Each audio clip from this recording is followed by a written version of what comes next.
കോഴിക്കോട് അംഗൻവാടിക്ക് സമീപത്തു നിന്നും മൂർഖൻ പാമ്പിനെ പിടികൂടി. കാരശ്ശേരി പഞ്ചായത്തിലെ നെല്ലിക്കാപ്പറമ്പ് അംഗൻവാടിക്ക് സമീപത്തു നിന്നുമാണ് പാമ്പിനെ പിടികൂടിയത്. വിവരങ്ങളുമായി കോഴിക്കോട് നിന്ന് ദിലിഷ തിലകൻ ചേരുന്നു. ദിലിഷ, എന്തൊക്കെയാണ് ഈ വാർത്തയുടെ വിശദാംശങ്ങൾ?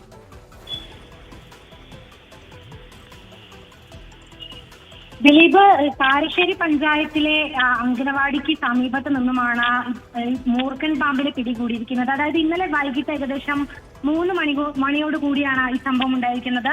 ഈ നെല്ലിക്കാമ്പറമ്പ് അംഗനവാടിക്ക് സമീപത്ത് വെച്ച് നാട്ടുകാരാണ് ഈ മൂർഖൻ പാമ്പിനെ കാണുന്നത്.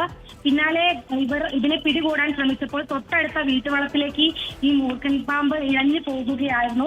അതായത് മാട്ടുമുറി സ്വദേശിയായിട്ടുള്ള സജീഷിന്റെ വീട്ടുവളപ്പിൽ നിന്നാണ് പിന്നീട് ഈ പാമ്പിനെ പിടികൂടുന്നത്. വനം വകുപ്പിന് കീഴിലുള്ള സ്നേക്ക് റെസ്ക്യൂ അംഗമായിട്ടുള്ള ബാബു ഏളങ്ങളാണ് ഈ പാമ്പിനെ പിടികൂടിയത്. ശേഷം വനം വകുപ്പിനെ ഏൽപ്പിക്കുകയായിരുന്നു. വലിയ ഭീതിയിലായിരുന്നു നാട്ടുകാർ. ഒന്നാമത് അത് അംഗനവാടിയാണ്. എന്നാൽ ആശ്വാസകരമായ ഒരു കാര്യം, ചൂടിനെ തുടർന്ന് കഴിഞ്ഞ കുറച്ച് ദിവസങ്ങളായിട്ട് അംഗനവാടി പ്രവർത്തിക്കുന്നില്ല. കുട്ടികളെല്ലാം തന്നെ വീട്ടിലാണ്. അതുകൊണ്ട് തന്നെ വലിയൊരു അപകടം അവിടെ ഒഴിഞ്ഞു മാറി എന്ന് തന്നെ പറയാം. ദിലീപ്, കോഴിക്കോട് അംഗനവാടിക്ക് സമീപത്ത് നിന്നും മൂർഖൻ പാമ്പിനെ പിടികൂടി. കാരശ്ശേരി പഞ്ചായത്തിലെ നെല്ലിക്കാപ്പറമ്പ് അംഗനവാടിക്ക് സമീപത്ത് നിന്നുമാണ് ഈ പാമ്പിനെ പിടികൂടിയത്. വിവരങ്ങൾ നൽകിയത് കോഴിക്കോട് നിന്ന് ദിലിഷ തിലകൻ.